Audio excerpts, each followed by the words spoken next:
Good morning, everyone, and thank you all so much for joining us. We are here for the Educational Equity, Technology as Social Determinants for Health when it comes to this conference for women and girls. Thank you so much. I am Dr. Courtney Anderson. I will be your moderator for today for this panel. We have some special guests that are going to be sitting on this panel, and I know that these bios that I'm about to give for you all are not going to nearly do any justice to the depth and breadth of expertise that amongst these phenomenal women, but I want to highlight a few things just to be able to make sure that you all have some information about why these women scholar advocates are here with us today. So first we have Ms. Jamika Anderson. She is a PhD student in the Curriculum and Instruction for Urban Education program at the University of North Carolina at Charlotte. Her research interests include critical digital media literacy education, and she has immersed her professional development efforts in focusing on technology and equity among historically marginalized students. She received her master's degree in educational media with a focus on new media literacies at Appalachian State University. While serving as a founder and executive director of I Am Not the Media, Inc. for 10 years, she has developed curriculum and award-winning community programs that empower youth through media literacy and media creation. Additionally, Ms. Anderson is the chapter lead for the North Carolina for Media Literacy Now, the creator of Teen Media Literacy Conference in Charlotte, North Carolina, and has served in several leadership advisory roles with the National Association of Media Literacy Education, the American Education Research Association, and the American Library Association. She has been featured in Wired magazine in the recent release Trust Me documentary in fall 2020. Her recent honors include the 2018 Crowning Achiever Award from the Crown Jewels chapter of the North Carolina Links Incorporated, and in the 2019 Excellence in Public Humanities Award from the North Carolina Humanities Council. That is Ms. Jamika Anderson. We also have with us Dr. Courtney Harris. She is the Executive Vice President of Education at Junior Achievement of the Carolinas, and she is a leadership expert that challenges people to leverage their focus and pay attention to what matters the most. Dr. Harris is a passionate community advocate with 20 plus years experience in nonprofit and educational leadership roles. Dr. Harris has made an impactful contribution within many organizations. In her leadership roles of Junior Achievement, Strive Together, United Way, Uncommon Schools, and Monroe Community College, she consistently and successfully advocated for equitable youth opportunities and access. As a consultant, she mentors her clients to effectively strengthen their leadership vision and goals. We also have, last but surely not least, Dr. Michelle Johnson. Dr. Michelle Johnson is a native of Texas who has called North Carolina her home for 25 years. She received her bachelor's degree from the illustrious Spelman College and her master's and doctorate degrees from the University of North Carolina, Greensboro, where her research and writing focus on race, rhetoric, and women's studies.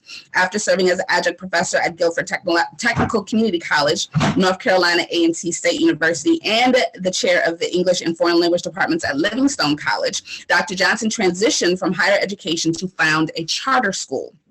Currently, she is the co-founder and CEO of the Point Center, LLC, and the College Preparatory and Leadership Academy of High Point, where she leads over 90 employees, 850 students, and their families. Community development and service are integral to Dr. Johnson's professional and personal life. She mentors girls and women, serves on several boards, and contributes to community development and sustainable projects. So we are going to have a robust conversation today about technology as a social determinant of health with women and girls today. We are going to do our best in this virtual space to have a dialogue with all of you all. So we're encouraging you all to put your questions in the chat as we go through this panel, in order to make sure that we're engaging in conversation, because that is really important for each and every one of us. But in order for us to get started, I will throw the first question out to everybody so that we all can have an opportunity to hear their wonderful expertise front and center. So the first question that I have for you all is, thinking from the lens of your expertise, what do you see as a gap in addressing technological equity for girls in schools? And we'll start with Dr. Johnson with that one. Well, good morning, everybody. Thank you for having me. Thank you, Dr. Meggs, Executive Director, and I'm happy to be here. I'm going to start off answering that question by letting the very people that we're speaking about speak for themselves. And going to share a little video here. As you know, I run a school, and the very people that we're talking about in terms of equity, Black women and girls, if you speak about them, you ought to let them speak. So we're gonna listen to them.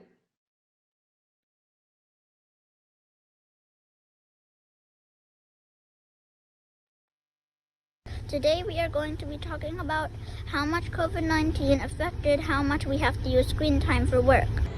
The pandemic is like really hard for me because I can't really do things I really want to do. I can't go places I want to go. Like everything's kind of like shut down. I don't really feel that good because I feel like it's gonna come in the house and kill us all. As a Black girl, the COVID pandemic has had very little effect on my education. Some of my thoughts about technology in the pandemic is I really enjoy that I get to go at my own pace, and I'm not as overwhelmed as I was with paper and things of that sort. And we get to see our friends more non-virtually less often. The point afforded me the privilege to have no interruptions in my learning. So she was in quarantine in my sister's room for a week. It was very hard because not having my mom beside me,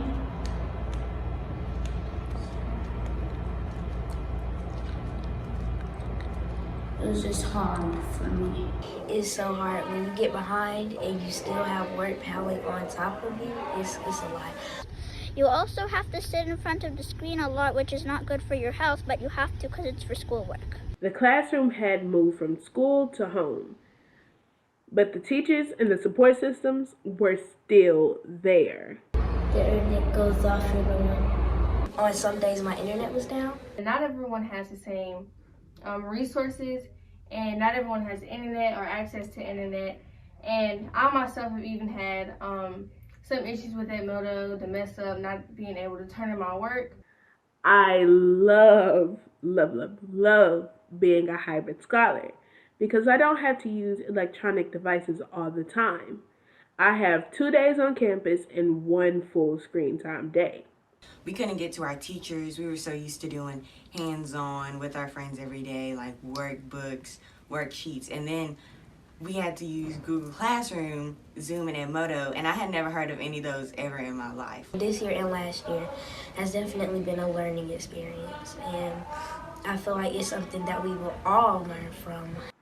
Being the new girl at the point, becoming a teenager, and living and losing loved ones during this pandemic definitely have not been easy, but it has been eye-opening.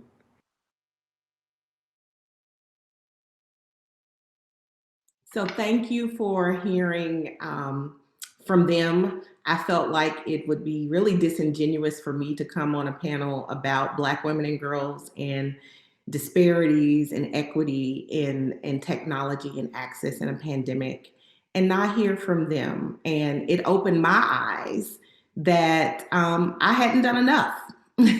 I hadn't questioned enough. I hadn't listened enough. I hadn't, we're all trying to make it, right? We're all trying to first stay safe. We're all trying to just live.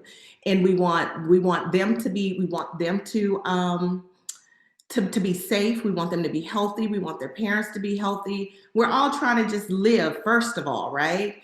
And then it comes to education and technology and access and all of those things. But this gave me an opportunity to say, wait a minute, have I even asked them? So you will see in that video and that there are a variety of responses. And the questions were just really broad and simple, like, tell me about technology and the pandemic. Go forward. What's on your mind? What's on your heart? You'll see some where they say, I loved it. I absolutely loved it. And they needed it, because equity is not about everybody getting the same thing. It's about you getting what you need, right? So she said, I loved it. It was amazing. And then another older student said, oh, it's much better than the paper and the organization and all of this. So she loved it. And the younger kids, I have another video on the website where they're talking about this wasn't good. I was attached to this screen. I felt addicted. I'm meeting with my friends now virtually. Like, well, who does this? We're supposed to be social beings. But you can hear so much more from them on the inside of what's happening with them, right? And whether it's mother being quarantined or is it going to come in my house and kill us all? These are their words, right? So that's how, I want to start the discussion for at least to answer that question. Some of the gaps, have we even asked them? Do we even listen? Have we even considered what they have to say? So that's where I'll start there, and I'll let you continue. It's Miss Anderson, Dr. Harris, you can jump in.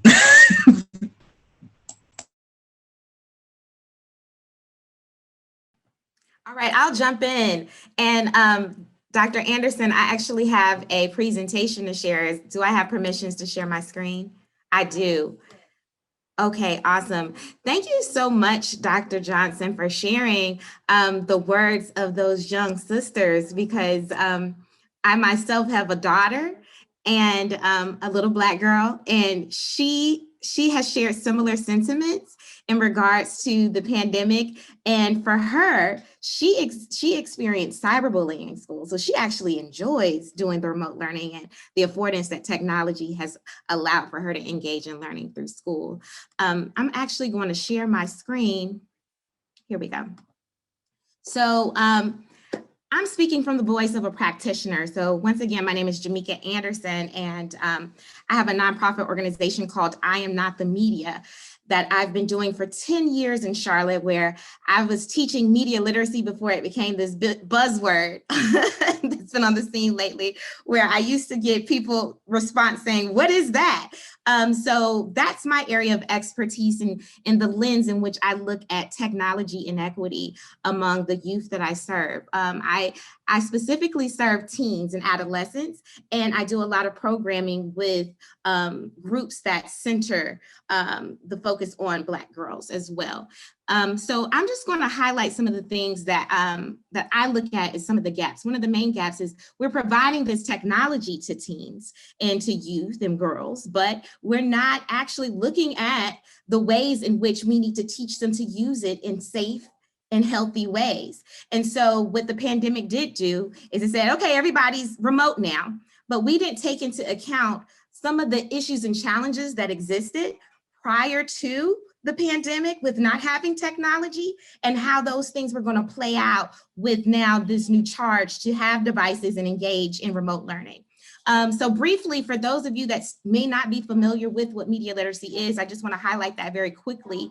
It is the skills to be able to access, and access is one of the key terms when we're talking about equity. I know a lot of us think about access with actually having devices, but access can be beyond that. Access for me, and what I've learned as a practitioner with transitioning to doing remote learning with girls has been, they may have access to phone devices and social media in which they use it, but it didn't translate to utilizing technology in academic and informative ways.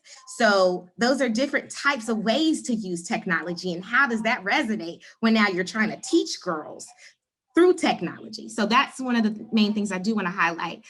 But also the key component of media literacy is the ability to analyze the content you're engaging with online. So if you don't have the technology, you're not going to have the skills to analyze digital media and content and news and information that you're getting. So when you're seeing memes about COVID-19 doesn't impact Black people and you're believing it, you haven't been able to understand what you need, the skills you need to do the research to actually find credible information about COVID-19. That then impacts your health, your safety, your wellness. So it's more than just having the access to the technology. It's actually having the skills to be able to now disseminate, navigate online the content that you're engaging with as you're in this online space. And then also to evaluate how it impacts me as a Black girl. A lot of the things that I'm seeing online is sending me messages about who I am and how does that impact me? How does that impact my mental health? How does that impact my emotional health? And then also critical media literacy also deals with the ability to create, because there's liberating practices now that we're seeing with technology, with the ability to create, but you got to have the technology so you can learn how to create, right? And then you can advocate and act. We're seeing a lot of amazing things happen with hashtag Black Girl Magic and hashtag say her name, but you got to have that technology and you got to know how to use it, right? So I want to kind of take Dr. Johnson's lead, because I had a little birdie told me she was going to have a video and let the voices of the kids speak. So I wanted to let the voices of the girls who I've worked with in the past show how technology has impacted their mental health. So some of the workshops that I've done with I Am Not the Media, and I've cited our website up top if anyone wants to reference www.iamnotthemedia.org. As we transitioned to online learning, we launched a series through I Am Not the Media to offer free workshops to groups over the fall that was funded through the North Carolina Humanities Council, called Recharged. Like, things have shifted to online, but we're still engaged, we're still learning, we're still charged, and we're charging ourselves to still engage although we're in this pandemic. But a lot of the content that we have built over the years with girls using technology, we utilize it as a tool for creation and advocacy, self-advocacy. And so these are some of the photo campaigns and digital media projects they've created. So you see right here, you never know what someone's thinking. This is girls actually reflecting on how cyberbullying online with technology impacts their mental health. Identity is impacting them with technology and what they're seeing in the media. Body dysmorphia, social media depression, constantly comparing themselves with likes. The question that I pose, and I'm constantly doing the work, is who's helping these young girls actually work through? You got access to the device, but now you need access to actual education on how to navigate online with this technology. That's the gap. So don't record the scene, intervene. You got the device. How can you use it in positive and liberating ways? Sexting, cyberbullying, and how it impacts them. So this is, I'm going to stop sharing right now. So these are some of the gaps that I address with my work with critical media literacy. And then I'm just going to go ahead and hand the mic on over. Thank you, Dr. Harris. Thank you, and welcome everyone, and thank you for having me. I definitely have worked with youth all my life, and I think that the pandemic really just underscored the lack of protections that are put in place for women and girls with that access to technology. I think that we see Senate hearings about how the social media and the internet and all of that really impacted an election, right? And you saw that social media giants were pulled in front of the Senate to say, what are you doing to stop this from happening again? But what we didn't do is say we were all forced to use technology, and how what safeguards are there to protect us against cyberbullying, to protect women and girls against XYZ, sex trafficking,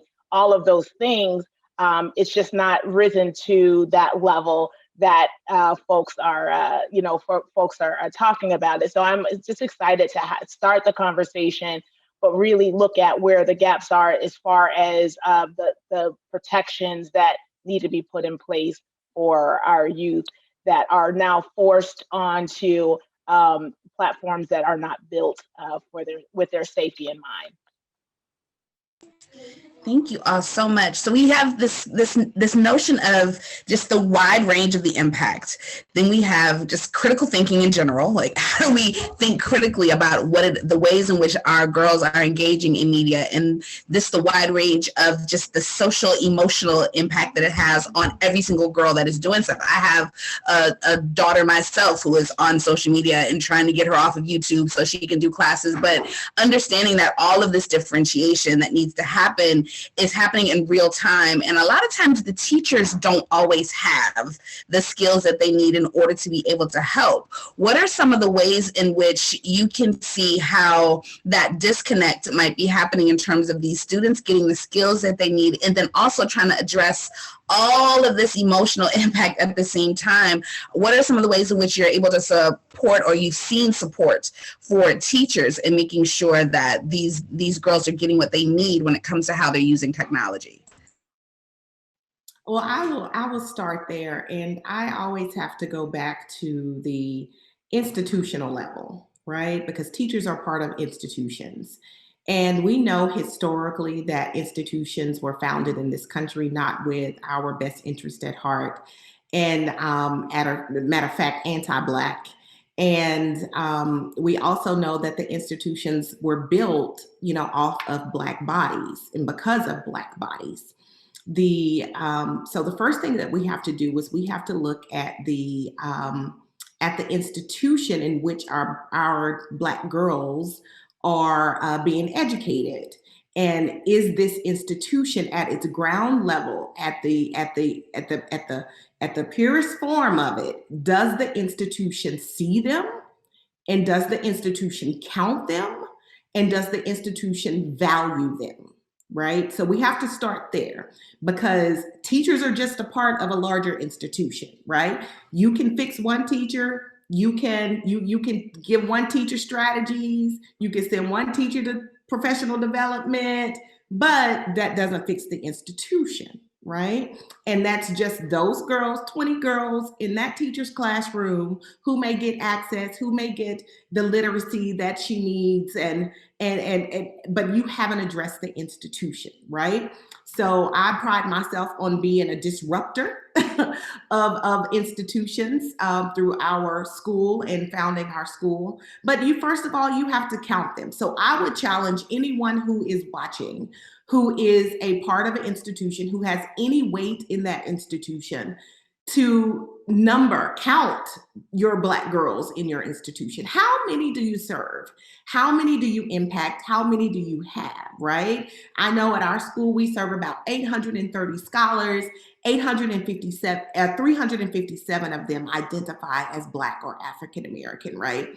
If I care, I know that number, because there are specific issues and things that affect Black girls that don't affect other students. So I know that number, right? And I don't try to sugarcoat it. I don't brush it over. If I'm a teacher in the classroom, I know how many students identify as Black girls or African American girls. That's number one. And I see them in all of their glory and all of their beauty, and not to attach any preconceived notions or stereotypes on them, but as an institution, whether you are in Charlotte, Mecklenburg, Guilford County, Winston-Salem, Forsyth County, wherever you are in North Carolina, how many Black girls do you serve? How many Black bodies, Black female bodies, are under your care? That's number one, right? Then we're talking about access to devices, access to critical media literacy. How many of them did you count? Did you ask? How many of them have access? Not a phone, right? Not a phone, because a phone is not a laptop. A phone is not an iPad, right? How many of them have access to something they can type on? Not with the on the phone type thing, but who can actually type papers on. How many of them have access? Did you count, right? Did you ask and did you count? Without any preconceived notions that, oh, well, if she can get her nails done, then her mama ought to be able to get her a computer, right? Taking all that kind of garbage talk off the table. Did you count, right? And then we have to ask the question, how many Black girls have, now reliable is a different, because I don't have reliable internet right now. It's all kind of iffy. But how many of them have access to consistent internet, right? Where they're not using a data plan, so to speak, and it's monitored on there, how many hours they can be online learning, and are they Is it unlimited? All of that. How many of them do? And have you put something in place where you have people who are calling, where you have your deans or your success coaches or your counselors who are saying, we want to make sure that if you have a Black girl in your home, that she has a computer, she has internet that works, and it's not based off of how many, the high speed, thank you, somebody in the comments, and we want to make sure that she has that. Then we can check off our list, okay? From there, then we can start doing the critical media literacy, as you saw. Thank you, Jamika, for sharing that. As you saw in the video, that one of my students, who is an honors student, who is it was like, oh my God, then it all came at one time, like Google Classroom, Edmodo, this and that, and all came at one time, and what do I do? What do I do? And the teachers are like, what do I do? What do I do? It all came at one time. So we have to not only get them the devices, we got to get them the media literacy there as well. But teachers are a part of a larger institution. And if the institution doesn't value the Black female body, then the teachers aren't going to value the Black female body. If the institution doesn't count the Black female bodies, the teachers aren't going to count the Black female body. And the institution has to hold the teachers accountable for that. The last thing I'm going to say about this institutional thing. So the Black body, as we know historically, has been valuable, not valued, but valuable to the construction of this country, right? An article in the New York Times, August the 22nd, 1863, talks about the market price of slaves, right? August the 22nd, 1863, the market price of slaves. Kentucky, the price was higher. Missouri, between $40 and $400, based off of age, based off of quality, based off of place. Maryland, they say in the New York Times, $18 a head. $18 a head. That's how much the Black girl's head was worth. $18, right? Savannah, a little bit more. Savannah, deep South, right? Savannah, a Black girl, $1,250. $1,250, right? And that built the institution, built the economy. It would not exist without Black female bodies and male bodies, but without Black female bodies, would not exist, right? North Carolina, education, institution, every child has a price. Every child has a price. The going average in North Carolina is $10,632. That is the average for every child in North Carolina, right? Now, depending on where you live, it could be higher, it could be less. If you live in a white community around white people, it's more. Black girls is less. But regardless, the educational institutions need their bodies.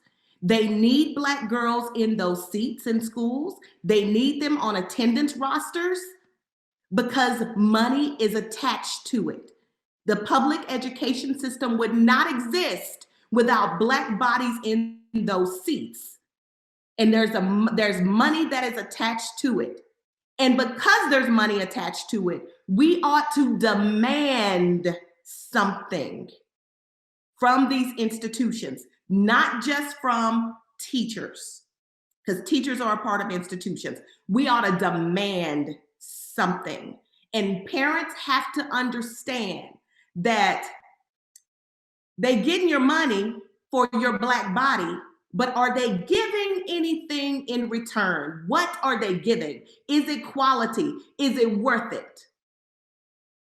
Or are they just allowing you to not have the resources you need, to not have the education you need, to not have the access you need?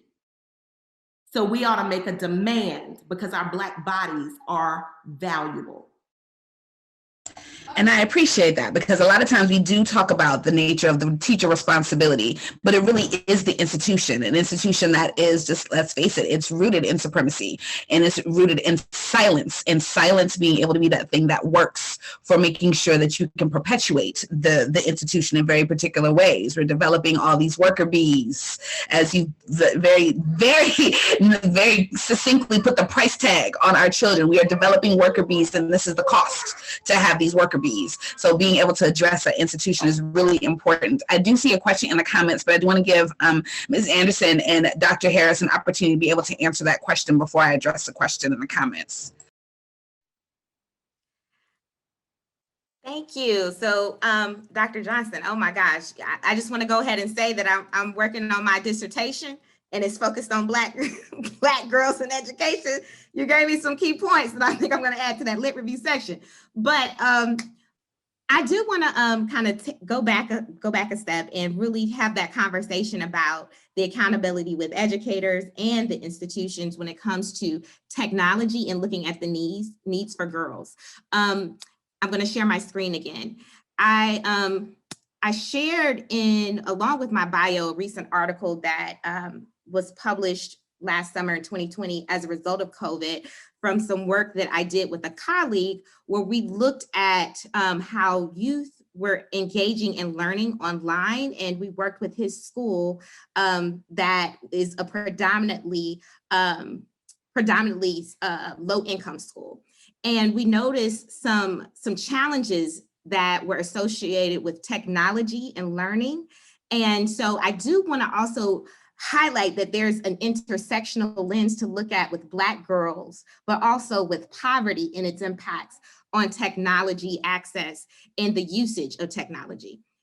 So one of the main things that we discovered was there's this group of youth that we actually named called digitally foreign learners, and we highlight what that means in this article, and also gave recommendations for educators to work with them. But I want to highlight kind of how we kind of looked at this. So a couple of years ago, I actually took like a professional development training that focused on the 6 sources of influence. I'm not sure if you all are familiar with the 6 sources of influence model, but it looks at the concept of motivation versus ability. And when I was working with this educator, one of the main concerns, and with a lot of teachers, if you talk to them, has been with remote learning, some of the students aren't logging in. They just are not signing in, and we don't know what to do. You know what I mean? And so a lot of them looked at it as they're not interested. They're looking at this as a paid vacation. But what we discovered, that was not the case. And like we said, you gave kids devices, but you didn't understand what the ramifications was for them not having access prior to just handing them a device. A lot of them were not used to engaging and learning in academic and informative ways in their home. So what we did was we looked at the layers of this with motivation versus ability, and I applied this concept with really assessing the needs of the youth that were being impacted with technology, girls included. So what we discovered was it's beyond motivation with a lot of the kids. It was an ability issue. It was an ability. They did not know how to use the technology. They were not confident with the technology. But then beyond that, there was these social influences. And when I say social, I'm talking about with teachers, with parents, with guardians, whoever they live with. And these social factors are with social ability. Do they have support and assistance? Like you said, a lot of teachers have not had the professional development and training. I do want to shout out ISTE. That's an amazing professional development conference that teachers and educators should definitely be signed up to attend, that's held. But then there's also other conferences such as the National Association of Media Literacy Education, where you can actually build your knowledge on professional development. I recently just did some research where I looked at comparing high poverty schools in North Carolina and low poverty schools in North Carolina, and looking at the teachers' responses to their annual survey, North Carolina survey on technology usage. I pulled out just information on technology usage. And what I discovered were that educators in the low poverty schools were more likely to implement technology for homework. They were more likely to engage in technology with their kids in the schools in practice. And they also were more confident in their training, and did not say they needed more training in technology versus educators in the in the high poverty schools. So there was already an equity issue based off of the type of schools. If a girl is going to school in a low income, high poverty neighborhood, which we're assigned by neighborhood schools, there's equity issues with the type of technology education the teacher is providing to them, just because of their comfortability, training opportunities, and actually it being implemented in schools. And then if they're not getting assigned for homework because maybe they don't have access to the devices, that creates what we now know as the homework gap. So it's kind of spiraling into these issues. But then the structural ability, and that's when we talk about the institutions, the structural ability of the schools. So one of the main things that we actually looked at, and I encourage, if there's educators that are participating in this session, to think about when they do any type of remote learning with students, or they're doing any kind of technology engagement with students, and girls specifically, is making sure their children know how to use the technology. There are free online digital literacy assessments online.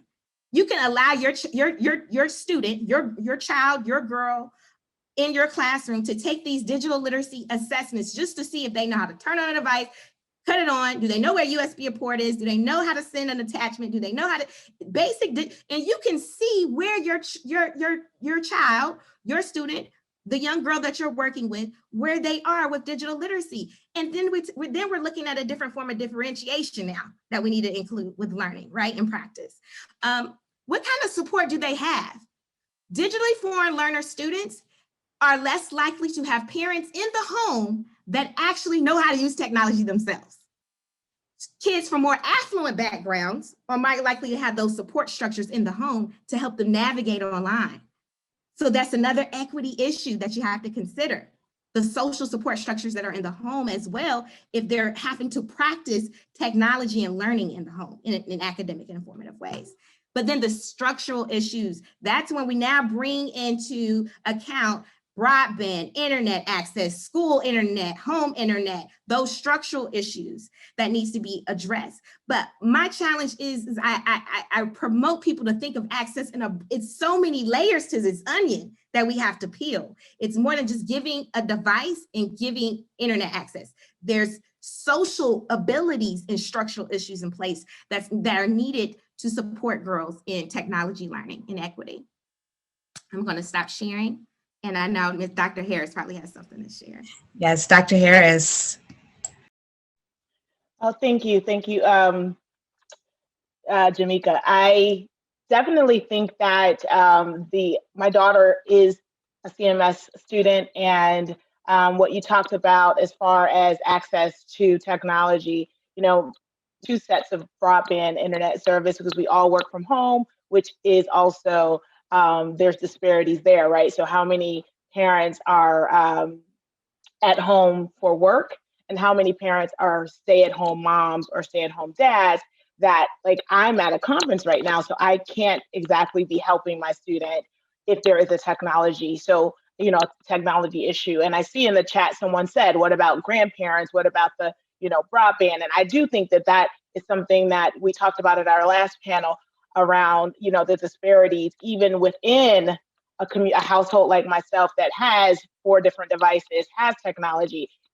But can I be a support? Can I afford to pay a college student to come in and be Madison's support?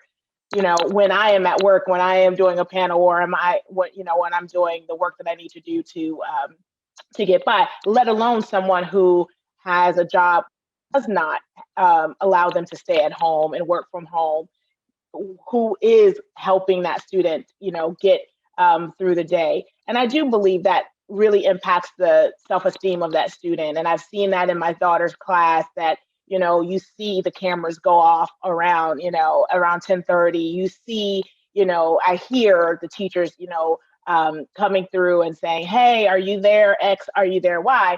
But I do think that across the board, that the system that is set up for remote learning, it just really came at a time when we just weren't prepared. So I do think that, moving forward, all of the preparation that, and the studies that we're reading, and it is an after the fact, right? It is for the future, because we had to do what we had to do, and school districts and that had to do what they had to do, when the pandemic hit, but that we have those lessons learned. How are we going to fail forward to ensure that when there are opportunities to make that happen across the board in your institutions, what are you doing?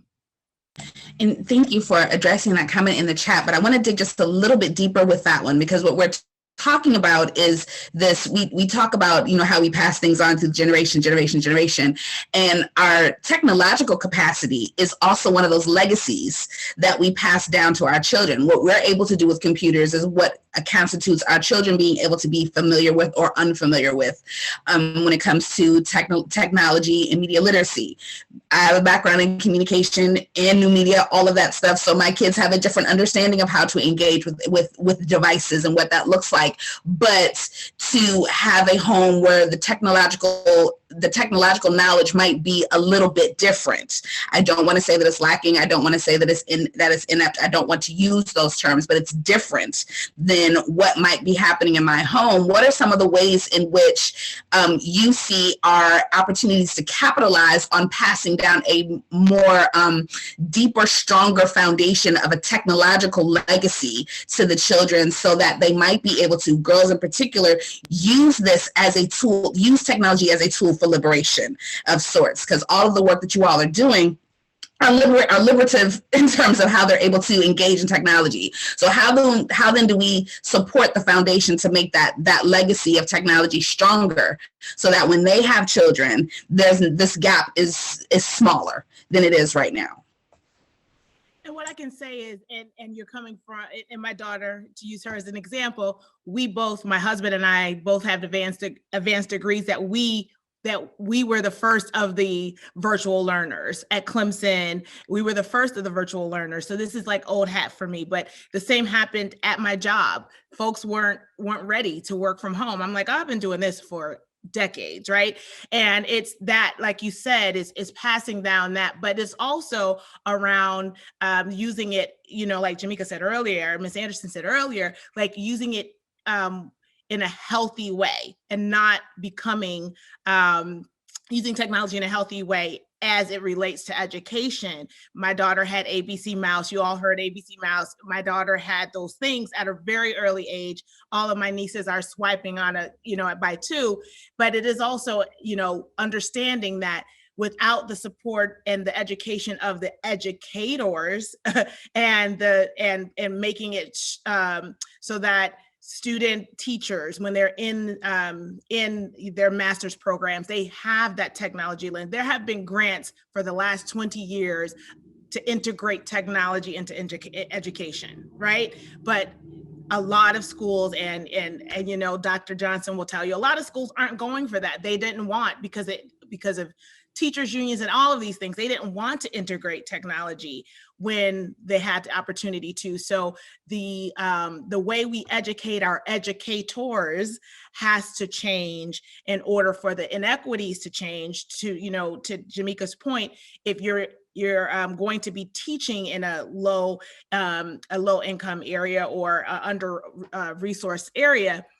you need to understand the gaps that exist in their household. If you don't understand that, how can you be a support to someone else, right? If you yourself as an educator don't understand. So just really thinking of how we kind of look into the institutional changes and systemic changes that need to happen in order for us to start moving the needle in these inequities. Dr. Johnson, Ms. Anderson. Yeah, I just literally, I'm sorry, Dr. Johnson.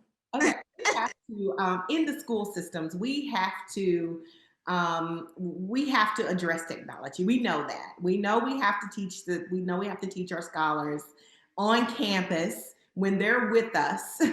We have to teach them how to use technology, how to use a variety of it. Critical media literacy needs to be a part of their daily life.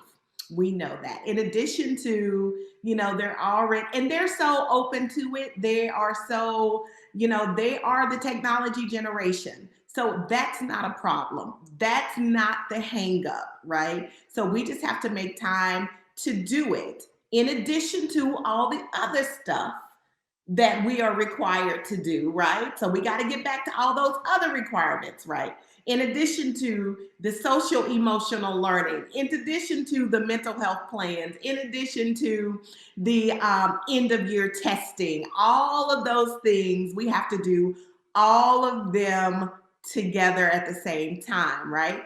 And so at some point, somebody's gonna have to look and see, wait a minute, are our priorities in line? Are they in the right order here, right? Because it is a problem when you have 8th graders who have to sit and take a test on a computer for 4 hours and 2 of them back to back. So on Monday, they take one for 4 hours and they're reading on a computer for 4 hours. Now I'm gonna get on my soapbox here, okay? Because we want access. We want technology. We want them to know how to use it. But is it to the benefit of the child, really? And is it going 4 hours, an 8th grader reading on a computer and attaching a number or letter to them to say you are good enough to move on? 4 hours? Who reads on a computer for 4 hours? Are we prepared? Are we giving everybody blue glasses, things to help them? You heard from the little girls in the video who says, this is not good. I don't feel good about this. I don't feel good. Through one or two of those testimonies from those kids, I felt, that they felt like this was better for them. The others, this is not good. Even when they want their phone, even when they want social media, they know, and research says that more screen time is not good for an adult or for a child. So we're going to have to put some priorities in line because they already testing on the computer. There's no more, there's digital textbooks and there's digital this and there's digital math manipulatives and where's the Play-Doh? Where's the imagination? Where are the colors? Where's the real books? Do you know how to go to a real thesaurus? Or is it all online? So we're gonna have to really grapple with that. And so this is to answer your question. This is what we do. We send home, we send out success coaches and our deans to the homes, right? To go and meet with grandparents who may need some help, to go and to help them in their home, if they need help getting set up, if they're hours on the phone helping you get access with your scholar and not making you feel bad about it, right? But we also recognize that that I don't necessarily want my scholars, if their grandparents are working with them and then they're at home on technology, I need them to have a place where they are not using technology. And I consider that critical literacy as well. When you know that you need to stop, when you know it's a problem, when you know it has done something and you can't, and you end up, you're 7 years old and you end up talking like the people on YouTube to your parents, right? And it's like, wait a minute, we're gonna have to cut this. I see Dr. Harris is all in this. So we're gonna have to find a balance here. Because grandparents, I don't need you to have to understand all the ins and outs of the new technology. I want you, grandparent. I want you to sit and read with them. Just get a book. I want you to tell them some stories. I want you to give them some fables. I want you to sing them some songs. I want y'all to walk outside and look in the woods. I want you to cook with them. That's the kind of stuff I want grandparents to do. And then when I teach the kids at school, when I teach them how to use the technology, then the child can help the grandparent use technology to register for their COVID vaccine because they don't understand how to navigate all of that and how to use that technology to get on the COVID vaccine list, and they can get their appointment and check their appointment. I want the child to be able to see. That's how you close those generational gaps. That's what I want the child to do, and then I want grandma to be grandma. And I think That's an excellent point too, because it's this idea of being able to marry what is the academic knowledge with the home knowledge. Well, a lot of what we've been doing this whole time, I'll say, within the system of education is trying to beat down this understanding of acceptance of the academic portion of it to the sacrifice of the home knowledge. And when you do that, it makes these aspects of the critical in critical media literacy difficult to be able to navigate. You've got to be able to have that comparison in order to be able to ask the why questions, in order to be able to look at something in a way that's going to be necessary for your own edification and not just to fulfill and check off boxes. And being able to understand that you do need to have that balance. When you tell a child they need to be on a computer for 4 hours, but yet you're complaining about Zoom fatigue, there's a disconnect there, because you're understanding that you know how to connect your home knowledge to the academic knowledge, but you're not teaching the child how to do that in ways that are going to be helpful for them to be able to move on. But I know, Jamika, you were itching to say something, so I wanted to make sure that you get the opportunity to be able to comment. Oh, yes. I just wanted to highlight that. Look, I get so into Dr. Johnson when she talks. I'm like, what was I talking about again? But I think it was more so along the lines was what we do for these girls to be the upcoming generation, right? To close some of these gaps. And so I did put in the chat that we need to teach girls to use media with competence. Look, I just made this. This might be a new little presentation.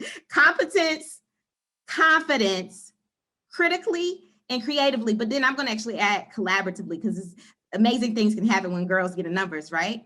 But I do want to highlight this quote that has resonated with me since I was in my master's program, and it was from this text I read called Innovative Leadership by Kuros. I think that's the author. But this quote says, technology is the tool, not the outcome. So I was thinking about that along the lines with what Dr. Johnson was speaking of. Technology is the tool. It's never the outcome.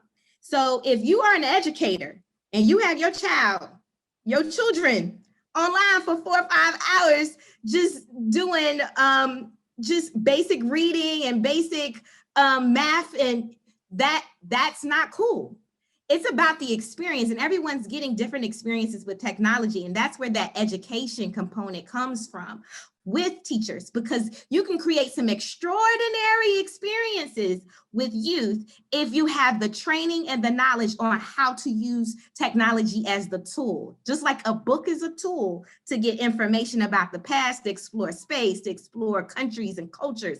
Technology is the tool. And technology, I do want to highlight, Dr. Johnson, my grandma is more addicted to Facebook than I am. I ain't even gonna lie, I had to block her.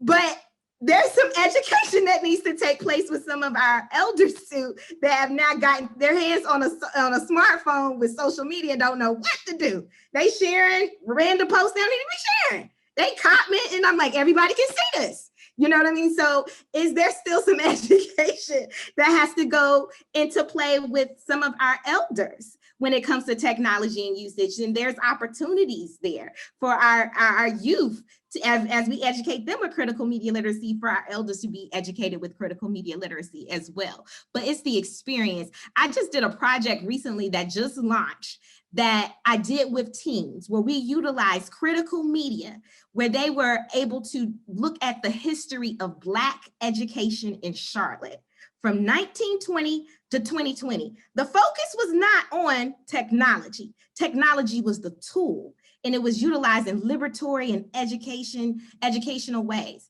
So these kids were actually able to pull old artifacts and newspaper articles from the past and look at how schools were called Negro schools, and look at some of the things that were happening over time in our history. And they created an exhibit now for the city to learn about the history. They use technology to do interviews. They use technology to create art and capture what they learned and placed it as a digital artifact for their stamp on what this tool has created for them, but to show what they learned. So technology can be utilized in empowering, creative ways to create spaces that are phenomenal for learning that we would not be able to do before. So I think it takes education for our teachers to really understand how to leverage technology as a tool, but not the outcome.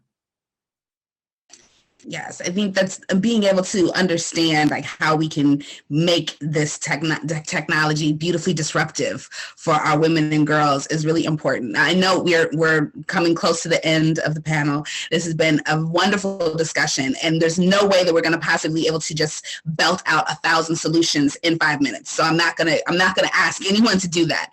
But if we had to take, Dr. Johnson said that she loves being a disruptor, and we know that we're trying to teach this notion of Black girl liberation through technology.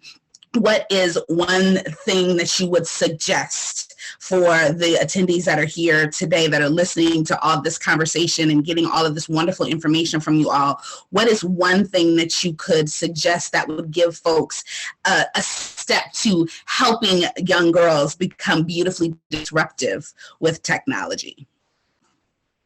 We'll start with Dr. Johnson. Okay, again, thank you for this wonderful panel. Thank you, Dr. Meggs. I always begin with the voices of the students, the voices of the unheard, the voices, I mean, if institutions are built up and getting paid off of their bodies, I need to hear their voices. I need to know what they're thinking. I need to know what they're feeling. So let's use technology to help them tell their stories. Let's use technology to get their voices heard all across the world, because technology is being used to discredit them, to disparage them, to so let's use it in a way that's going to help liberate us, and the best way is for us to use our voices, for them to tell their stories, and for us to listen without any preconceived notions, without any ideas about how we want to frame what they have to say, or how we want to make it look a certain way or message it. Let's just hear them, right? Let's hear their hearts right now. And technology will tell us that, they're scared. Some of them are excited about the future and about, because they have the access and they're excited about learning how to use stuff. And then others are just really scared and overwhelmed during this time. And surprisingly, they'll say things on camera because they have grown up with technology. They may not sit down and tell you face to face. And then you can hear it, and then other people can hear it as well. So let's disrupt some things with their voices. Let's hear them.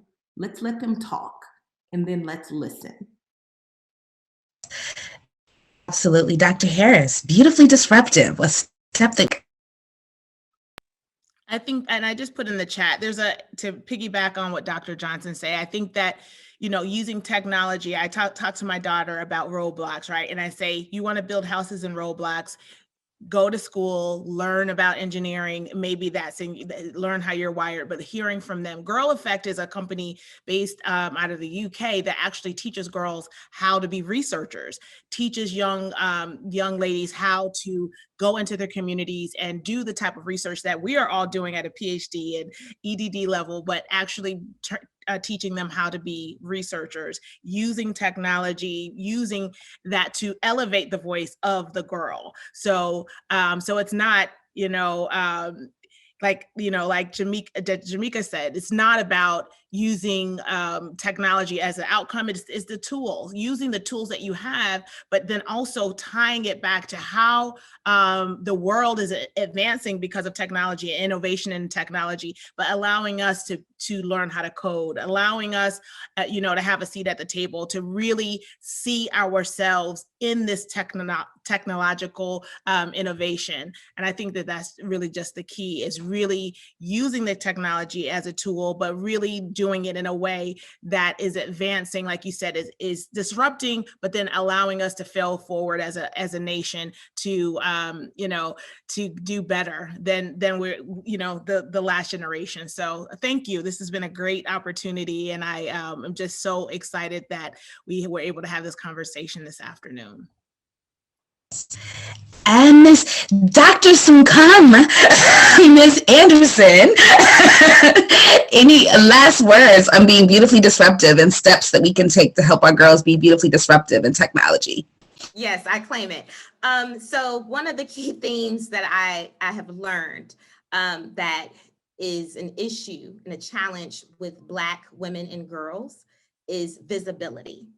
And so, and that invisibility is something that has been felt by every Black girl, every Black woman in their lives. And I think that what we can do with Black girls and girls in general is to help them understand that this tool called technology allows us to be visible to the world.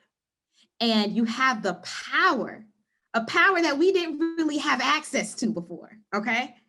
And it's important for us to understand how we're gonna use that power and how you can use that power, educate them on how they can use that power to become visible so that our own narratives, our own stories can be told. So empower them to be visible and use that power through technology. Yes, so voice, visibility, empowering to action, all of these things are wonderful steps that we can have our girls to be able to take in order to be able to hit this ceiling of sorts when it comes to inequity in technology, and being able to use it in ways that are going to be healthy for them and healthy for their legacies as they're able to move forward. Dr. Johnson, Dr. Harris, Ms. Anderson, thank you all so much for the ways in which you were able to contribute to this panel. I know that there was a lot of inspiration that was happening within the chat. I can see it in the comments in the chat, and I think people are so enthralled. This is like the questions, like I don't know, I'm just trying to take notes from everybody, but I do appreciate you all being able to take this time. Thank you so much to all of the participants who were able to join us today, and we hope that you all have a wonderful rest of your conference time, and we will see you around. Have a good afternoon, everyone.